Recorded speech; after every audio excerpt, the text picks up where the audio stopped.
لله نحمده ونستعينه ونستغفره ونعوذ بالله من شرور انفسنا وسيئات اعمالنا من يهده الله فلا مضل له ومن يضلل فلا هادي له واشهد ان لا اله الا الله وحده لا شريك له واشهد ان محمدا عبده ورسوله اما بعد اللهم صل على محمد وعلى ال محمد كما صليت على ابراهيم وعلى ال ابراهيم انك حميد مجيد اللهم بارك على محمد وعلى ال محمد كما باركت على ابراهيم وعلى ال ابراهيم انك حميد مجيد وقد قال الله تعالى في موعظه تنزيل ذلك القران المجيد اعوذ بالله من الشيطان الرجيم بسم الله الرحمن الرحيم يا ايها الناس اتقوا ربكم الذي خلقكم من نفس واحده وخلق منها زوجها وبث منهما رجالا كثيرا ونساء واتقوا الله الذي تساءلون به والارحام ان الله كان عليكم رقيبا صدق الله العليم புகழ்ச்சியும் வல்ல நாயகனான அல்லாஹ் ஒருவனுக்கு மட்டுமே உரித்தாகுமாறு. அல்லாஹ்வுடைய இந்த மார்க்கத்தை உலக மக்களை எடுத்துச் சொல்வதற்காக வேண்டி அனுப்பப்பட்ட அத்துணை சிறைத்துடன் மீது அவர்களுடைய குடும்பத்தார்கள் இன்னும் அவர்களை பின்பற்றி வாழ்ந்து மறைத்த சஹாபாக்கள் மற்றும் சஹாபிய பெண்கள் மீதும் தாழ்மிக்க மீதும் மீதும் குறிப்பாக இந்த புனிதமிக்க ஜும்மாவுடைய தருணத்தில் இங்கே ஒன்று இருக்கிற நம்மவர்கள் அனைவரும் மீதும் ஏக இறைவனின் சாந்தியும் சமாதானமும் அவனது பற்றாப்பெருங்களையும் என்றென்றும் என்று கணிதத்துக்குரிய இல்லாமல்ல அல்லாஹ்வின் நல்லடியார்களே, சகோதர சகோதரிகளே, அல்லாஹ் ரப்பல் ஆலமீன் இந்த உலகத்தை படைத்து இந்த உலகத்திலே ஏராளமான படைப்பினங்களை படைத்திருக்கிறார். அதில் அல்லாஹ் ரப்பல் ஆலமீன் தன்னுடைய திருமறை குர்ஆன்ல இறைவன் படைத்திருக்கக்கூடிய அந்த படைப்பினங்கள் குறித்து இறைவன் பேசும் பொழுது இன்னஃபி ஹல்கி ஸமாவாத்தி வல் அர்த், வானம் மற்றும் பூமியை படைத்திருப்பதிலையும் வஹ்திலாஃபில் லைலி வன் நஹார், இரவு பகல் இந்த இரண்டும் மாறி மாறி வருவதிலையும் லஆயாத்தில் லிகுலில் அல்பாப், சிந்திக்கக்கூடிய மக்களுக்கு பல அத்தாட்சிகள் உள்ளது என்கிறார் தெரியும். அல்லாஹ் ரப்பல் ஆலமீன் வானத்தை படைச்சிருக்கிறான், பூமியை படைச்சிருக்கிறான், சூரியன் சந்திரன் இன்னும் பல விஷயங்கள் ஏராளமான படைப்பினங்களை படைச்சிருக்கிறான். இப்படி அல்லாஹ் வானத்தை பூமியை படைச்சிருக்கா பாருங்க. இந்த சூரியனையும் பூமியை அல்லாஹ் ரப்பல் ஆலமீன் படைத்திருக்கக்கூடிய அந்த வடிவமைப்பை குறித்து நம்ம பார்த்தோம்னு சொன்னா, பூமியை சூரியனுக்கு நேர் கோட்டில் அப்படியே நேரா படைக்காம சூரியனை ஒரு 23 சென்டிமீட்டர் கோணலாக சாய்வாக சூரியனுக்கு நேராக பூமியை ஒரு 23 சென்டிமீட்டர் சாய்வான தோற்றத்தில் அல்லாஹ் ரப்பல் ஆலமீன் நிறுத்திருக்கிறான், அந்த பூமியை படைத்திருக்கிறான். அப்படி அல்லாஹ் இப்படி பூமியை கொஞ்சம் சாய்வா ஒரு கோணலா படைத்திருக்கிற காரணத்தினால பூமி தன்னைத்தானே சுற்றி சூரியனை சுற்றி வரக்கூடிய நேரத்துல நம்ம பூமியில வாழக்கூடிய நாம் நம்முடைய வாழ்க்கையில ஒரு வருடத்துல பலவிதமான பருவநிலை மாற்றங்களை தன்னுடைய வாழ்க்கையை சந்திக்கிறோம். சில மாதங்கள் கடுமையாக மழை பொழியக்கூடிய மழை காலகட்டமாகவும், சில மாதங்கள் மற்றும் குளிர் வீசக்கூடிய குளிர் காலங்களாகவும், சில மாதங்கள் குளிரும் இல்லாம மழையும் இல்லாம வெயிலும் இல்லாம ஒரு வசந்த காலமாகவும், சில மாதங்கள் கோடை வெப்பம் கொட்டி தீர்க்கக்கூடிய இந்த கோடை காலகட்டம் என்று சொல்லி நம்முடைய வாழ்க்கையில ஒரு வருடத்துல 4 விதமான பருவநிலை மாற்றங்களை 4 விதமான காலகட்டங்களை நம்முடைய வாழ்க்கையில் சந்திக்கக்கூடியவர்களாக இருக்கும். நம்ம இந்த இப்போ சமீபத்துல கோடை காலகட்டத்துல தற்பொழுது பயணித்துக் கொண்டிருக்கிறோம். இப்ப கோடை காலகட்டம் வந்துருச்சுன்னு சொன்னா அதுல இருந்து ஒரு மனிதன் தன்னை காப்பாற்றிக் கொள்ள வேண்டும் என்பதற்காக பலகட்ட முயற்சிகளை கையாளக்கூடியவர்களாக இருக்கும். வீட்டுல ஒரு ஃபேன் வாங்கி வைப்போம்.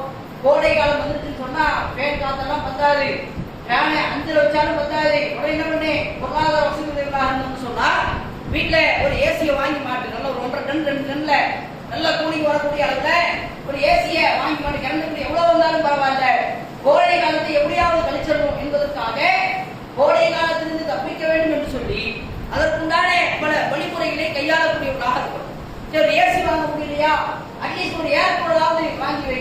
அது ஏர் கூலர் முடியலையா, ஒரு ஃப்ரிட்ஜ் வாங்கி வை. ஃப்ரிட்ஜில் கூலிங் தண்ணியை வச்சு கோடை காலத்தை அந்த கூலிங் தண்ணியை குடிச்சு குளிர்ச்சியான அந்த பானங்கள், குளிர்ச்சியான ஜூஸ் எல்லாம் குடிச்சு கோடை காலத்துக்கு எப்படியாவது கழிச்சிடணும் என்று பல முயற்சி எடுக்கும். இன்னும் சில நபர்கள் ஆடை விஷயத்துல கோடை காலம் வந்துச்சுன்னு சொன்னா நல்ல காட்டன் ஷர்ட்டா நல்ல டைட்டா போடுறதா அவங்களுக்கு பிடிக்கும். அந்த கோடை காலத்துக்கு கூட தன்னுடைய ஆடையில பலவிதமான மாற்றங்களை ஏற்படுத்தும். அதே போல உணவுல பல மாற்றங்களை ஏற்படுத்தக்கூடியவர்களாக, உடையில அதே போல மற்ற சௌகரியங்கள்ல மற்ற விஷயங்கள்லாம் சிலக்கு கோடை காலம் என்று சொல்லி எல்லா விஷயத்திலையும் மாற்றத்தை ஏற்படுத்தக்கூடியவர்களாக நாம் இருந்து கொண்டிருக்கோம். என்ன காரணத்தினால? கோடை வெப்பம் நம்மளால தாக்கு பிடிக்க முடியல.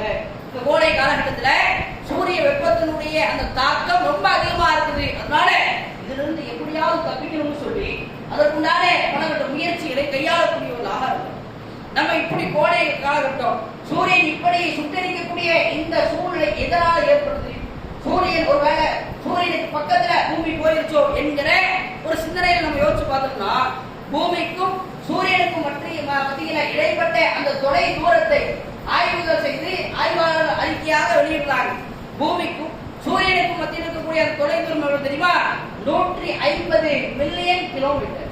ஒரு மில்லியன் சொன்னா 10 லட்சம் கிலோமீட்டர். இப்ப 150 மில்லியன் சொன்னா 15 கோடி கிலோமீட்டர். நம்ம வாழக்கூடிய இந்த பூமிக்கும் சூரியனுக்கும் மத்தியில இருக்கக்கூடிய அந்த தொலை தூரம் என்பது 15 கோடி கிலோமீட்டர் இருக்குதுன்னு சொல்லி ஆய்வாளர்கள் ஒரு அறிக்கை என்ன செய்யறாங்க, அதை தாக்கல் செய்யக்கூடியவர்களாக இருக்காங்க.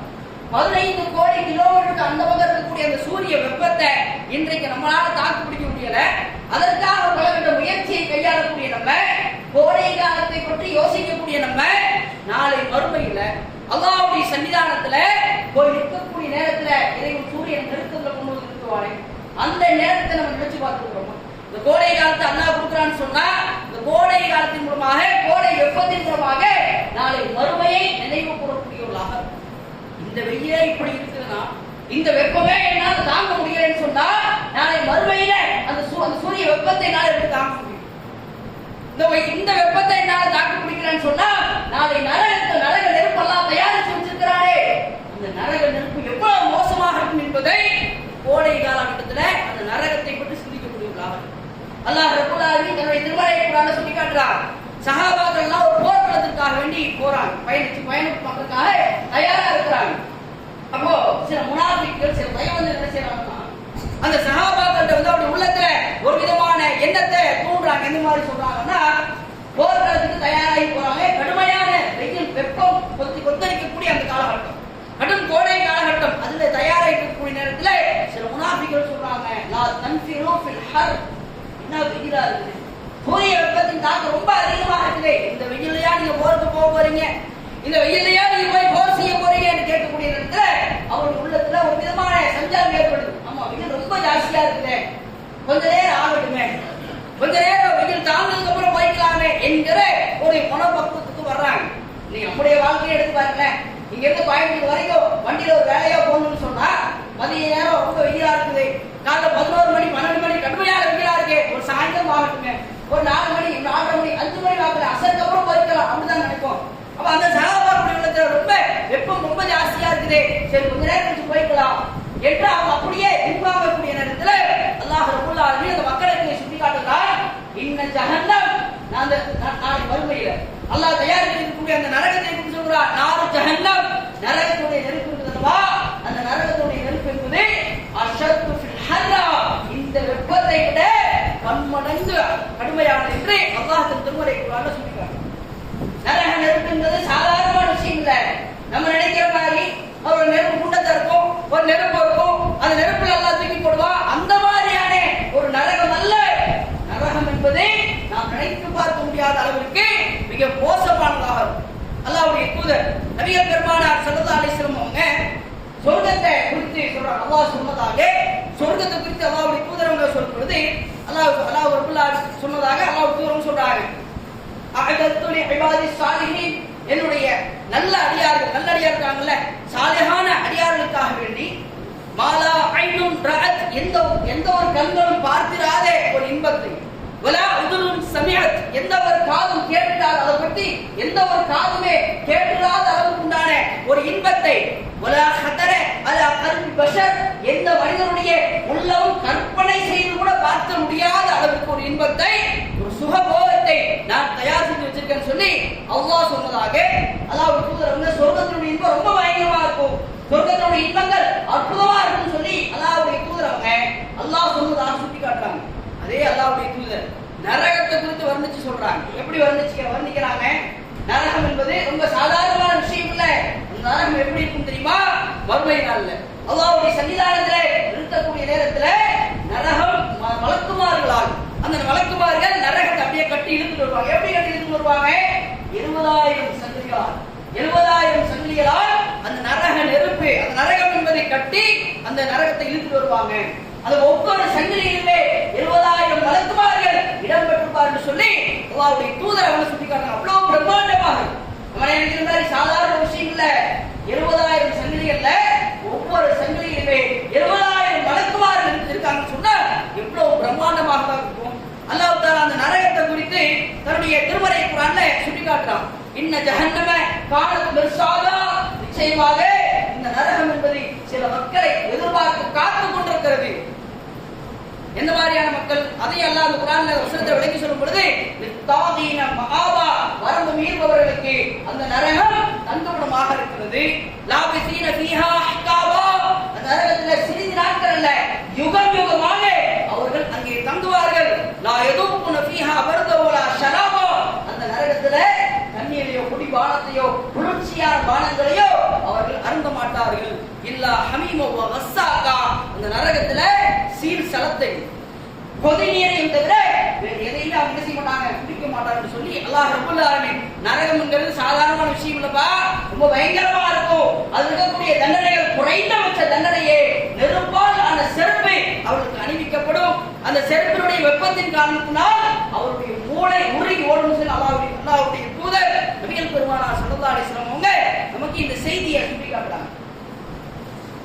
நம்ம நினைக்கிற அளவுக்கு நரகம் சாதாரணமான விஷயம் இல்ல, ரொம்ப மோசமான ஒரு சூழ்நிலையில இருக்கு.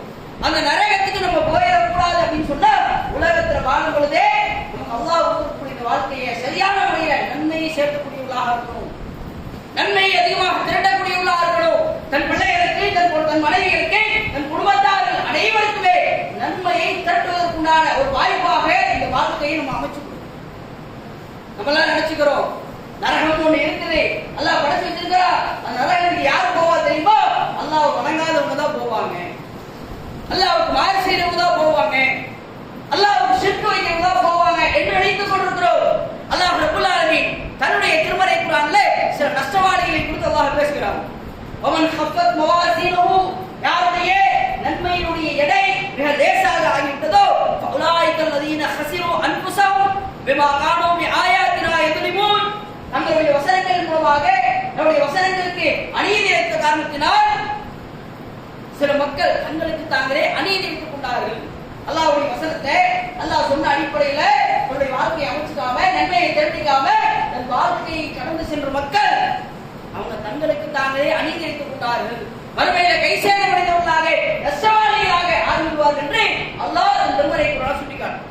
மற்றொரு வசனத்தில் அல்லாஹ் சொல்றான், அம்மா மன் ஹஃபத் மவாசீனுஹு, யாருடைய நன்மையினுடைய எடை மிக லேசாக இருக்கிறதோ, ஃபஉம்முஹு ஹாவியா, அவர் ஹாவியா என்கிற ஹாவியா என்பதிலே அதுதான் அவருடைய தங்குமிடம். வமா அத்ராக மாஹியா, ஹாவியான என்ன உங்களுக்கு தெரியுமா? ஹாவியான உங்களுக்கு அறிவிச்சது என்ன தெரியுமா? நாருல் ஹாவியா, ஹாவியா என்பது சுட்டரிக்கக்கூடிய நரகம் என்றான். அல்லாஹ்வுக்கு ஷிர்க் வச்சாதான் நரகம் இல்ல, நன்மையினுடைய எடை குறைஞ்சாலே நரகத்துல போட்டுவேன் அல்லாஹ் கண்டிக்கிறான். ஒவ்வொரு நபரும் உள்ளதை தொட்டு கேட்டு பாருங்க. நான் காலையில எந்திரிச்சதுன்னு நைட்டு தூங்குற வரைக்கும் எவ்வளவு நன்மை செய்யறோம், எவ்வளவு தீமை செய்யறோம். நன்மையினுடைய அளவு அதிகமாக இருந்தா பாவத்தின் அளவு அதிகமா இருக்கா? யோசிச்சு பாருங்க. பாவத்தினுடைய அளவுதான் மிகைச்சிருக்கும், நன்மை குறைவாகத்தான். அல்லாஹ் நமக்கு கொடுத்திருக்கக்கூடிய இந்த காலகட்டத்தை நம்ம முழுக்க முழுக்க நன்மையால் திரட்டுவதற்காக நன்மையை சேர்க்கக்கூடிய ஒரு நபர்களாக தன் பிள்ளைகளுக்கு மார்க்க விஷயத்தை கற்றுக் கொடுக்கணும். மார்க்க கல்வியை தன் பிள்ளைகளுக்கு போதிக்கக்கூடியவர்களாக இருக்கணும். அல்லாஹ்வுடைய தூதரோடு வாழ்ந்த சஹாபாக்கள் அப்படிதான் இருந்தாங்க. இன்றைக்கு நம்முடைய வாழ்க்கையில நம்ம பிள்ளைகளுக்கு எந்த அளவுக்கு மார்க்கத்தை சொல்லி யோசிச்சு பாருங்க. எந்த அளவுக்கு மார்க்க கல்வியை அவங்களுக்கு கற்றுக் கொடுக்கிறோம். கோடை விடுமுறையா இருக்கும், வீட்டுல உட்கார்ந்து டிவி பார்த்துட்டா எத்தனை பெற்றோர்கள் தன் பிள்ளையை கண்டிச்சு எதிர்த்து தொழிலுக்கு போடா, ஜமாத் தொழிலுக்கு போ, நேரம் ஆயிடுச்சு, எத்தனை பேர் அன்றைக்கு யோசிச்சு பாருங்க. வீட்டில் இருக்கக்கூடிய தாய்மார்கள், வீட்டுல நம்ம லீவ்ல இருக்கக்கூடிய தகவலாளர், எத்தனை நபர்கள் தன்னுடைய பிள்ளைகளை பள்ளிவாசலுக்கு போ, தொழிலுக்கு போ சொல்லி அனுப்பி இருக்கிறோம். அல்லாஹ்வுடைய தூதரோடு வாழ்ந்த சஹாபாக்கள் தங்களுடைய பிள்ளைகளை ஒவ்வொரு நேரத்தில் அவங்க தவறு செய்யக்கூடிய நேரத்தில் அவர்களை தர்பியத்து செய்யக்கூடியவர்களாக இருக்கிறாங்க. எந்த அளவுக்கு இருப்பாங்கன்னு சொன்னா, அல்லாஹ்வுடைய தூதர் நபிகள் பெருமானார் ஸல்லல்லாஹு அலைஹி வஸல்லம் அவர்களோடு வாழ்ந்த சஹாபாக்கள், அல்லாஹ்வுடைய தூதருடைய உற்ற தோழர்கள் ஒருவர் உமர் இப்னு கத்தாப் ரலியல்லாஹு அன்ஹு, அவருடைய மகன் அப்துல்லாஹ் இப்னு உமர் ரலியல்லாஹு அன்ஹு, இவங்க என்ன செய்றாங்கன்னா தன்னுடைய மகனார் பிலால் இப்னு அப்துல்லாஹ்வுக்கு ஒரு செய்தி எடுத்து சொல்றாரு. இப்னு உமர் ரலியல்லாஹு அன்ஹு தன்னுடைய மகன் பிலால் இப்னு அப்துல்லாஹ்வுக்கு ஒரு செய்தி சொல்றாங்க. மகனே, அல்லாஹ்வுடைய தூதர் நபிகள் பெருமானார் ஸல்லல்லாஹு அலைஹி வஸல்லம் சொல்லிக்கிறாங்க, என்ன சொல்றாங்க தெரியுமா? லா தம்னஉ நிசாஉல் மசாஜித் இதஸ்தஅதன்னகும் இலைஹா. பெண்கள் பள்ளிவாசலுக்கு போய் நான் தொழுகிறேன்னு சொல்லி உங்கள்ட்ட அனுமதி கேட்டாங்கன்னு சொன்னா நீங்க என்ன செய்யாதீங்க, அவங்கள பள்ளிவாசலுக்கு போக கூடாதுன்னு சொல்லி தடுக்காதீங்க. நான் பள்ளிவாசலுக்கு போறேன், பள்ளிவாசலுக்கு போய் தொழுகிறேன் அப்படின்னு அனுமதி கேட்டா என்ன செஞ்சிருங்க, சேர்த்து விட்டுருங்க, பள்ளிக்கு போய் தொழ விடுங்கன்னு சொல்லி அல்லாஹ்வுடைய தூதர் அவங்க சொன்னதாக ஒரு செய்தியை அப்துல்லாஹ் இப்னு உமர் ரலியல்லாஹு அன்ஹு தன்னுடைய மகனுக்கு எடுத்து சொல்றாங்க. அப்படி சொல்லக்கூடிய நேரத்துல அவருடைய மகன் பிலால் இப்னு அப்துல்லாஹ் அவர் சொல்றாரு, வல்லாஹி லநம்னஉஹுன்ன, அல்லாஹ்வின் ஆணையாக சொல்கிறேன், பெண்கள் பள்ளிக்கு போறேன் அனுமதி கேட்டா நான் அவங்க தடுப்பேன்னு சொல்றேன். ரசூல் ஸல்லல்லாஹு அலைஹி வஸல்லம் அவங்க தடுக்க கூடாதுங்கறாங்க.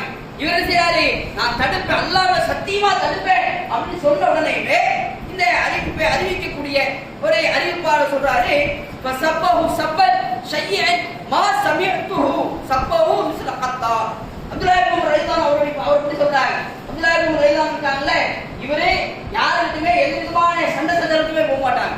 யாருக்கிட்டையுமே எந்த ஒரு கத்தி பேச மாட்டாரு, யாருக்கிட்டையும் ஒரு வம்புக்கு போக மாட்டாரு. இதே என்னுடைய சகோதரர் உபைதுல்லாஹ் இப்னு உமர், அவர் என்னன்னு சொன்னா அவர் முதல்ல பேச்சு கிடையாது, முதல்ல அடிதான், அடிச்சுட்டு அதுக்கப்புறம் தான் பேசுவார். ஆனா அப்துல்லாஹ் இப்னு உமர் ரலியல்லாஹு அன்ஹு அவர் வந்து யாருக்கிட்ட எந்த ஒரு சண்டை சச்சரவுக்கும் போகாத ரொம்ப சாதுவான குணத்தில் இருக்கக்கூடிய ஒரு நபர். இவர் என்ன செய்யறாரு, தன் மகன் ஒரு செய்தியை சொல்றாங்க.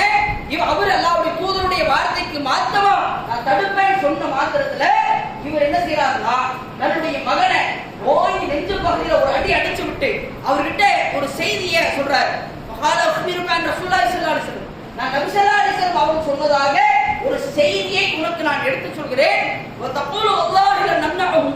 அல்லாஹ்வின் ஆணையா நீ தடுப்பேன்னு சொல்றியான்னு சொல்லி உடனே தன்னுடைய மகனை தர்பியத்து செய்யக்கூடியவராக, தன்னுடைய மகனை கண்டிக்கக்கூடியவராக இருக்கிறாங்க. அந்த ஹதீஸை அறிவிக்கக்கூடிய அறிவிப்பாளர் சொல்றாரு, இந்த அப்துல்லாஹ் இப்னு உமர் அவங்க கோபப்பட்டது மாதிரி வேற யாருமே கோபப்பட்டு நான் பார்த்ததே இல்லை.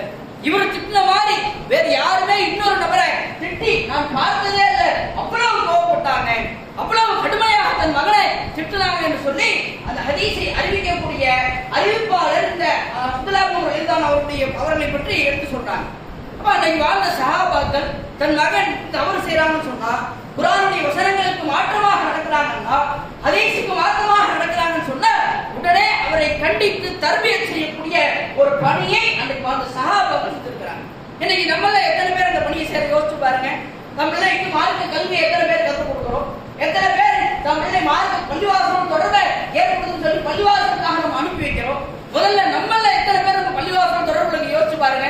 ஃபஜருடைய தொழுகையில எத்தனை பேர் நம்ம ஜமாத்துல வந்து கலந்துக்கிறோம், லோஹருடைய ஜமாத்துல எத்தனை பேர் வந்து கலந்துக்கிறோம், அஸருடைய ஜமாத்துல எவ்வளவு பேர் கலந்துக்கிறோம், மக்ரிப் இஷாவுடைய ஜமாத் தொழுகையில நம்மள எத்தனை நபர்கள் பள்ளிவாசலோடு ஜமாத்தோடு தொடர்புடையவர்களாக யோசிச்சு பாருங்க.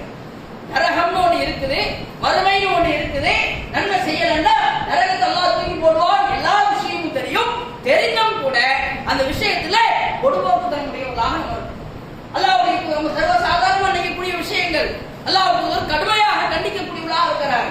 இன்னைக்கு ஒவ்வொரு நபருமே தான் உள்ளதை தொட்டு கேட்டு பாருங்க, எத்தனை நாட்கள் ஃபஜருடைய ஜமாத்துக்கு நம்ம வராம வீட்டுல தூங்கிக்கிட்டு இருக்கிறோம்.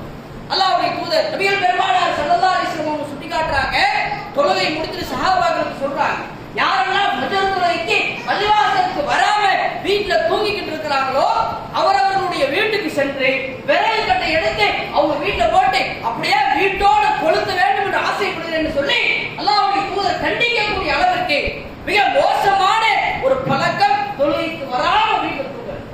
அதே போல அல்லாஹ்வுக்கு இன்னொரு சம்பவத்தை, தொழுகைக்கு வராம வீட்டுல தூங்கிக்கிட்டு இருக்கிறவங்க, அதே போல நன்மை செய்யாம திருமறை குர்ஆன் ஓத தெரிஞ்சு அது ஓதாம இருக்கிறவங்க, இப்படிப்பட்ட நபர்களுக்கு அல்லாஹ்வுடைய தூதர் அவங்க கண்டிக்கும் பொழுது அல்லாஹ்வுடைய மெஹராஜ் பயணம் போறாங்க. போயிட்டு அங்க நடந்த நிகழ்வுகள் எல்லாம் எடுத்து சொல்லக்கூடிய நேரத்துல அல்லாஹ்வுடைய தூதர் ஒரு விஷயத்தை சஹாபாக்களுக்கு எடுத்து சொல்றாங்க. ஒரு மனிதர் எனக்கு காண்பிக்கப்பட்டார். அந்த மனிதர் எப்படி தெரியுமா, அவரு கீழே படுத்திருக்கிறாரு. அவருடைய தலையில இன்னொரு மனிதர் பாறையை தூக்கி போடுறாரு. பாறையை தூக்கி போடுறாரு, தலை நசுங்குது, பாறை உருண்டு வர திரும்ப எடுத்துட்டு வருகிறார். அவருடைய தலை மீண்டும் ஒன்றாக்கப்படுகிறது, மறுபடியும் தலையில தூக்கி போடுறார். இப்படியே அவருக்கு அந்த வேதனை மன்னரையில வழங்கப்பட்டு கொண்டே இருக்கும் சொல்லி அல்லாஹ்வுடைய தூதர் நபிகள் பெருமானார் ஸல்லல்லாஹு அலைஹி வஸல்லம் சொல்லிவிட்டு இரண்டு விஷயத்தை சுட்டி காட்டுறாங்க. இந்த தண்டனை எனக்கு எதுக்காக தெரியுமா? ஒண்ணு, இவர் தொழுகை, கடமையான தொழுகையை தொழாம தூங்கிட்டு இருந்தவர். இரண்டாவது, திருமறை குர்ஆன் ஓத தெரிந்தும் அதை ஓதாம புறக்கணிச்சு சொல்லி அல்லாஹ்வுடைய தூதர் என்ன செய்யறாங்க, அதை சுட்டி காட்டக்கூடியவர்களாக இருக்காங்க. அப்போ நம்முடைய வாழ்க்கையில நம்ம மறுமைக்காக, நம்முடைய மறுமையினுடைய வெற்றிக்காக நாம் முழுக்க முழுக்க தன் வாழ்க்கையை அர்ப்பணிக்கக்கூடியவர்களாக, தன் வாழ்க்கையை செலுத்தக்கூடியவர்களாக உலகத்தில் வாழும் பொழுதே முடிஞ்ச அளவுக்கு நன்மையை சேர்த்துக்கணும். அது நம்ம சேர்த்துவதோடு மட்டும் இல்லாம நம்ம பிள்ளைகளுக்கும் எடுத்து சொல்லணும். முதல்ல நம்ம அந்த விஷயத்துல கரெக்டா இருந்தாதான் நம்ம பிள்ளைகளை அதை வழிநடத்தி கொண்டு வரணும். நம்ம பள்ளிவாசலோட தொடர்புல, தொழுகையோட தொடர்பாக, மார்க்க விஷயத்தோடு தொடர்புடையவர்களாக இருக்கும் பொழுதுதான் நம்முடைய பிள்ளைகளுக்கும் இந்த மார்க்க விஷயத்தை கற்றுக் கொடுத்து நாமும் நம் பிள்ளைகள் அனைவருமே அதிகமான நன்மையை சேர்ப்பதற்குண்டான வழிமுறைகளை கையாளும். அல்லாஹ்வுடைய தூதர் நபிகள் பெருமானார் ஸல்லல்லாஹு அலைஹி வஸல்லம் அவர் எடுத்துங்க, அவர் முன்பாக எத்தனையோ நபிமார்கள் வந்திருக்கிறாங்க. அவர்களுக்கெல்லாம் அல்லாஹ் கொடுக்காதே ஒரு மிகப்பெரிய ஒரு பாக்கியத்தை, ஒரு பொக்கிஷத்தை அல்லாஹ் இன்னைக்கு நமக்கு கொடுத்திருக்காங்க. 950 ஆண்டு காலத்தில் வாழ்ந்து பிரச்சாரம் பண்ணாங்க நபி நூஹ் அலைஹிஸ்ஸலாம். அவர்களுக்கு அல்லாஹ் கொடுக்காத ஒரு வாய்ப்பு, தன் மகனோடு சேர்ந்து சொர்க்கத்துக்கு போற வாய்ப்பை நூஹ் நபிக்கு அல்லாஹ் கொடுத்தார். இறைவன் உற்ற தோழராக போற்றப்படக்கூடிய நபி இப்ராஹிம் அலைஹிஸ்ஸலாம் அவர்கள் தன் தந்தையோடு சேர்ந்து சொர்க்கத்துக்கு போற வாக்கியம் இல்லை. அதே போல இன்றைக்கு கோடிக்கணக்கான இஸ்லாமியர்கள் தன் உயிரை விட மேலாக மதிக்கக்கூடிய, கோடிக்கணக்கான மாற்று மதத்தவர்கள் சிறந்த தலைவராக போற்றக்கூடிய அண்ணல் பெருமானார் ஸல்லல்லாஹு அலைஹி வஸல்லம் அவர்களுக்கு தன் தாய் தந்தையோடு சேர்ந்து சொர்க்கத்துக்கு போறக்கூடிய பாக்கியம் அவங்களுக்கு கிடைக்கும். ஆனா அல்லாஹ் அந்த வாய்ப்பை இன்னைக்கு நமக்கு வச்சிருக்கிறான். அந்த வாய்ப்பை சரியா பயன்படுத்தக்கூடியவர்களாக இருக்கும். அல்லாஹ் தன் திருமறை குர்ஆனில் சொல்லும் பொழுது வல்லதீன ஆமனு, சில மக்கள், சில நபர்கள் அவர்கள் ஈமான் கொண்டிருக்கிறார்கள், வத்தபஅத்துஹும் துர்ரியத்துஹும், அவருடைய சந்ததிகளும் அவர்களை ஈமானில் இறை நம்பிக்கையோடு அவர்களை பின்பற்றுகிறார்கள். இப்படி குடும்பமா, அத்தா அம்மா பிள்ளைங்க தன் குடும்பத்தோடு சேர்ந்து இறைவனை நம்பிக்கை கொண்டு ஈமானோடு இருந்து யாரெல்லாம் நன்மையான காரியத்தை செய்து கொண்டிருக்கிறார்களோ அப்படிப்பட்ட குடும்பத்தை அல்ஹக்னா பிஹிம் துர்ரியதஹும், அவர்களை அவருடைய சந்ததிகளோடு சேர்த்து நாளை மறுமையில் சொர்க்கத்திலே நாம் ஒன்று சேர்த்துவோம் என்கிறான் இறைவன். அந்த வாய்ப்பை அல்லாஹ் நமக்கு வச்சிருக்கிறான். குடும்பத்தோட சொர்க்கத்துக்கு போகக்கூடிய ஒரு வாய்ப்பை, ஒரு சூழ்நிலையை அல்லாஹ் நமக்கு கொடுத்திருக்கான். அந்த வாய்ப்பை சரியான முறையில் பயன்படுத்தக்கூடியவர்களாக இருக்கணும். நாமும் நம்முடைய பிள்ளை நம்ம நன்மை செய்வதோடு மட்டுமல்லாம தன் பிள்ளைகளுக்கு மார்க்க கல்வியை கற்றுக் கொடுக்கணும். நம்முடைய பிள்ளைகளுக்கு மார்க்க விஷயத்தை போதித்து அவர்களையும் நன்மை செய்யக்கூடியவர்களாக அமைத்து இந்த ஒரு நரகத்திலிருந்து பாதுகாப்பு பெற்று நாளை மறுமையில் சொர்க்கத்திலே நாம் சொர்க்கத்தில் தன் குடும்பத்தோடு சேர்ந்து சங்கமிக்கக்கூடிய ஒரு வாய்ப்பை ரஹ்மான் அனைவருக்கும் தந்துருவானாக கூறி உரை நிறைவு செய்கிறேன். வாக்கு தப்பான இருக்கிறார்கள்.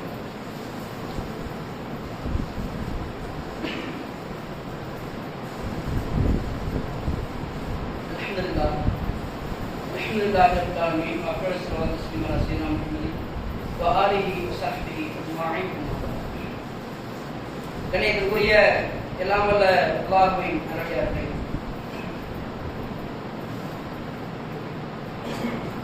இந்த உலகத்துல எத்தனையோ மதங்கள் இருந்தாலும், எத்தனையோ வழிபாட்டு முறைகள் இருந்தாலும், எந்த ஒரு மதமும் மார்க்கமும் சொல்லாத ஒரு விஷயத்தை இஸ்லாமிய மார்க்கம் நமக்கு சுட்டிக்காட்டு. எந்த ஒரு மதத்திலையுமே இல்லாத ஒரு ஸ்பெஷல் ஸ்கீம் இஸ்லாத்துல மட்டும்தான். அல்லாஹ்வுடைய தூதர் நபிகள் பெருமானார் ஸல்லல்லாஹு அலைஹி வஸல்லம் சொல்லி காட்டுறாங்க, மன் தல்ல அலா கைர், யார் ஒரு மனிதர் ஒரு நன்மையை எடுத்து இன்னொருத்தருக்கு சொல்றார், நன்மை இதை செய்யுங்க, இது அல்லாஹ் சொல்லியிருக்கான், இது அல்லாஹ்வுடைய தூதர் சொல்லியிருக்காங்க என்று ஒரு நல்ல விஷயத்தை, ஒரு நன்மையான காரியத்தை இன்னொரு நபருக்கு எடுத்து சொல்றாரு. அப்படி எடுத்து சொல்லிட்டு மரணிச்சல்லா இருந்துச்சுங்க. அப்படி ஒரு விஷயத்தை யாரு எடுத்து சொல்றாங்களோ மிஸ்லு அஜ்ரி ஃபாஇலிஹி, அந்த காரியத்தை அந்த செயலை செய்யக்கூடிய நபர்கள் அவருக்கு கிடைக்கிற அதே போல நன்மை கொஞ்சம் கூட குறையாம யார் எடுத்து சொன்னாங்களோ அவங்களுக்கும் கிடைக்கும். அல்லாஹ் சொல்லி காட்டுறாங்க. நம்ம ஒருத்தருக்கு நம்ம பிள்ளை எடுத்துங்க, நம்ம பசங்களுக்கு தொழுகை கொடுத்து நம்ம அறிவுறுத்துறோம். தொழுகணும். ஒரு முஸ்லீம்னா கண்டிப்பா தொழுகை கடைபிடிக்கணும். இப்படிதான் தொழுகணும், தொழுகையுடைய முறை இதுதான், இப்படிதான் நடந்துக்கணும், அந்த முறைகளை குறித்து நம்ம எடுத்து சொல்றோம். அதை நம்ம பையன் கேட்டுட்டு அந்த கல்வியை நம்மகிட்ட அந்த கல்வியை, தொழுகைக்குரிய முறை, தொழுகையினால் இருக்கக்கூடிய நன்மைகள், இப்படிப்பட்ட அந்த வழிமுறைகளை அவங்க கத்துக்கிட்டு அவங்க தான் வாழ்க்கையில தொழுதுட்டு இருக்கிறாங்க. நம்ம மரணித்தால் கூட அவங்க நம்ம சொல்லிக் கொடுத்து அவங்க தொழுகிறாங்கல்ல, அப்ப அந்த தொழுகை மூலமாக அல்லாஹ் அவங்களுக்கு என்ன நன்மையை கொடுப்பானோ அதே அளவு நன்மை நமக்கும் நம்ம மரணித்தால் கூட நம்முடைய ஏற்ற பதிவு செய்யப்பட்டுக்கிட்டே இருக்கும். இப்ப நம்ம பையன் நாளைக்கு எத்தனை பேருக்கு அவங்க சொல்லிக் கொடுக்குறாங்க, அவர்களிருந்து எத்தனை ஆயிரம் மக்கள் அதை கற்றுக்கொள்கிறார்களோ அதனுடைய நன்மை நாம் மரணித்தாலும் கூட வறுமை நாள் வரைக்கும் நமக்கு வந்துகிட்டே இருக்கும் சொல்லி இஸ்லாம் நமக்கு சொல்லி காட்டு. நாம் மரணித்தாலும் நமக்கு நன்மை சேர்த்து தரக்கூடிய ஒரு காரியம் அல்லாஹ்வுடைய தூதரவங்க சொல்லி காட்டுறாங்க. இதா மாத்தல் இன்சான், ஒரு மனிதர் மரணித்து விட்டால் அமலுஹு இல்லா மின் ஸலாஸா, மூன்று காரியங்களை தவிர எல்லா காரியங்களும் துண்டிக்கப்பட்டுவிடும். ஒன்று சதகத்துல் ஜாரியா, நாம் செய்யக்கூடிய நிரந்தரமான தர்மம். இரண்டாவது ஒருவர் கற்றுக் கொடுக்கக்கூடிய பயனுள்ள கல்வி. மூணாவது வலதும் சாலிஹும், எதோடு அவருக்காக பிரார்த்தனை செய்யக்கூடிய நல்ல சாலிஹான பிள்ளையின் துஆ. இந்த மூணு விஷயம் நம்ம மௌத்தானாலும் வறுமை நாள் வரைக்கும் நமக்காக வேண்டி வந்துகிட்டே இருக்கு. அதுல நமக்கு இப்ப அல்லாஹ் கொடுத்திருக்கக்கூடிய வாய்ப்பு, பிறகு ஒரு கல்வி, நல்ல ஒரு பயனுள்ள கல்வியும் நம்முடைய பிள்ளைகளை சாலிஹான முறையில வளர்ப்பதற்கு உண்டான ஒரு வாய்ப்பை அல்லாஹ் நமக்கு கொடுத்திருக்கிறான். இன்ஷா அல்லாஹ் வரக்கூடிய திங்கட்கிழமை மே மாதம் 4ஆம் தேதியிலிருந்து 14ஆம் தேதி வரைக்கும் நம்முடைய பள்ளியை வைத்து கோடை கால பயிற்சி வகுப்பு மாணவர்களுக்கு இஸ்லாமிய கல்வி வாழ்வியல் வழிகாட்டி அந்த பாடத்திட்டங்கள் நடத்தப்பட இருக்குது. அந்த உங்களுடைய பிள்ளைகளை, உங்களுடைய உறவினர்கள், உங்களுடைய பக்கத்து வீட்டில் இருக்கக்கூடிய குழந்தைகள் சொல்லி அவங்களுக்கு மார்க்க கல்வி போய் சேர்ப்பதற்காக உங்களுடைய பிள்ளைகளை செய்ய அந்த கோடை கால வகுப்பிற்காக அனுப்புவீங்க. அல்லாஹ் ஒரு வாய்ப்பு நமக்கு கொடுத்திருக்கிறா.